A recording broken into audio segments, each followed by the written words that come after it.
Seguindo em nossa proposta, vamos realizar análise por safra. Para ficar mais fácil, analisar por safra significa analisar por períodos de aprovação.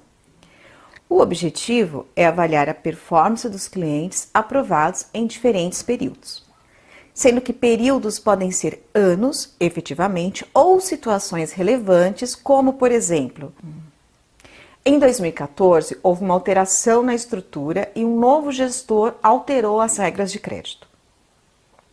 É um marco relevante, portanto, pode ser considerado como uma referência. Teríamos as safras antes dessa alteração e as safras, que são os pedidos aprovados após essa alteração.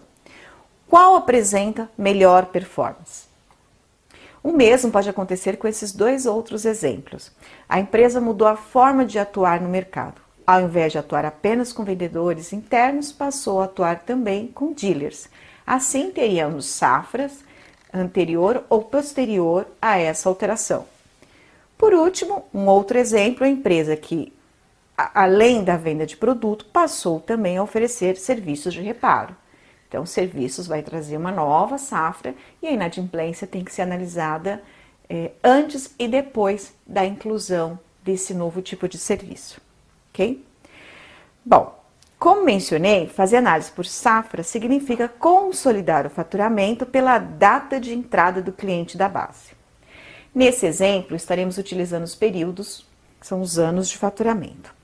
Então, primeiro, a versão que você já conhece. Faturamento ano a ano, totalizando os 264 milhões e o percentual referente a cada ano de faturamento.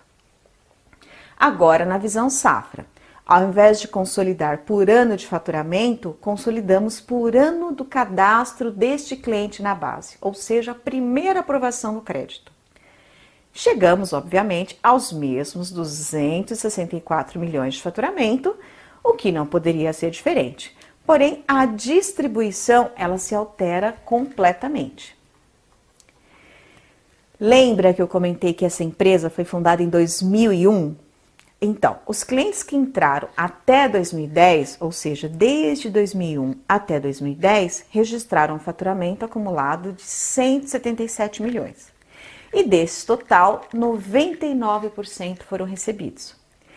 Aqui não é importante quando ocorreu o faturamento ou o recebimento, ok?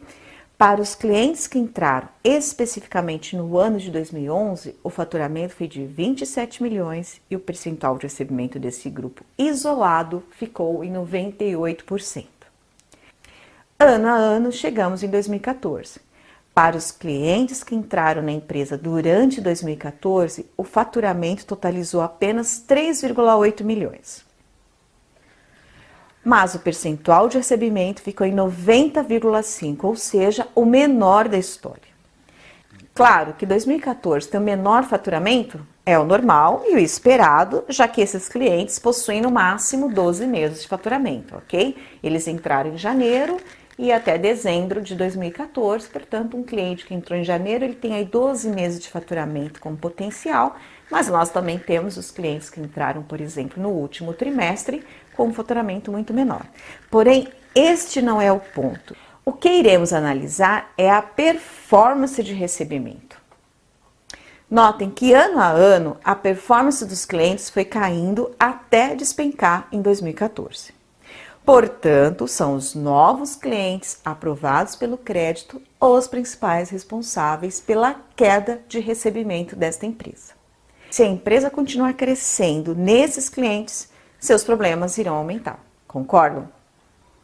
Em nossas consultorias, sempre utilizamos uma técnica de análise de proporção de risco. Relacionamos o lado positivo de uma informação com o lado negativo, como se fosse uma balança. Então, por exemplo, quanto cada ano representa do faturamento e quanto representa dos valores em aberto. Se o resultado for igual ou menor que 1, dizemos que apresenta menor risco ou risco nulo. E se for maior que 1, dizemos que representa um maior risco. Vamos ver na prática para ficar mais claro. Os clientes que entraram em 2010 respondem por 67% do faturamento total desta empresa, ok? E os valores em em aberto representam 19% do total dos valores vencidos existentes na companhia. Ou seja, a proporção de risco é de 0,29. Né? Esse 0,29 é justamente o 0,67%, né, por cento, aqui em decimal, sobre o 0,19%, que é o percentual de participação dos valores em aberto. Ou seja, bem abaixo de 1, o que significa que este é um grupo de baixo risco, já que esses clientes colaboram proporcionalmente muito mais com o faturamento do que com os valores em aberto. Já em 2014, a situação é totalmente inversa. Né? Proporcionalmente, os clientes de 2014 respondem por 1,5% do faturamento histórico da empresa. Né? Nós vimos os 3,8 milhões. Mas, em compensação, eles são responsáveis por 21,8% de todos os valores em aberto da empresa. E isso fornece um grau de risco de 14,8%. Esta é a ideia da balança, sempre relacionar quanto cada grupo, cada item a ser analisado representa de uma coisa boa, que no caso é o faturamento, versus algo que não é bom ou não desejado, que neste caso é o percentual em aberto. Graficamente, conseguimos ver de imediato essa discrepância. Ou melhor, o ponto é que se este aumento de risco for uma tendência, algo precisa ser feito, pois se a base continuar crescendo em clientes com esse perfil de risco, a consequência será mais inadimplência. A médio e longo prazo, essa empresa terá sérios problemas no seu fluxo de caixa. Mais uma versão para ficar bem claro. Temos o percentual de recebimento até 60 dias em barras e a curva com patamar de risco. E podemos ver que são totalmente inversos. Esta análise já começa a nos ajudar a entender a alteração da curva de recebimento.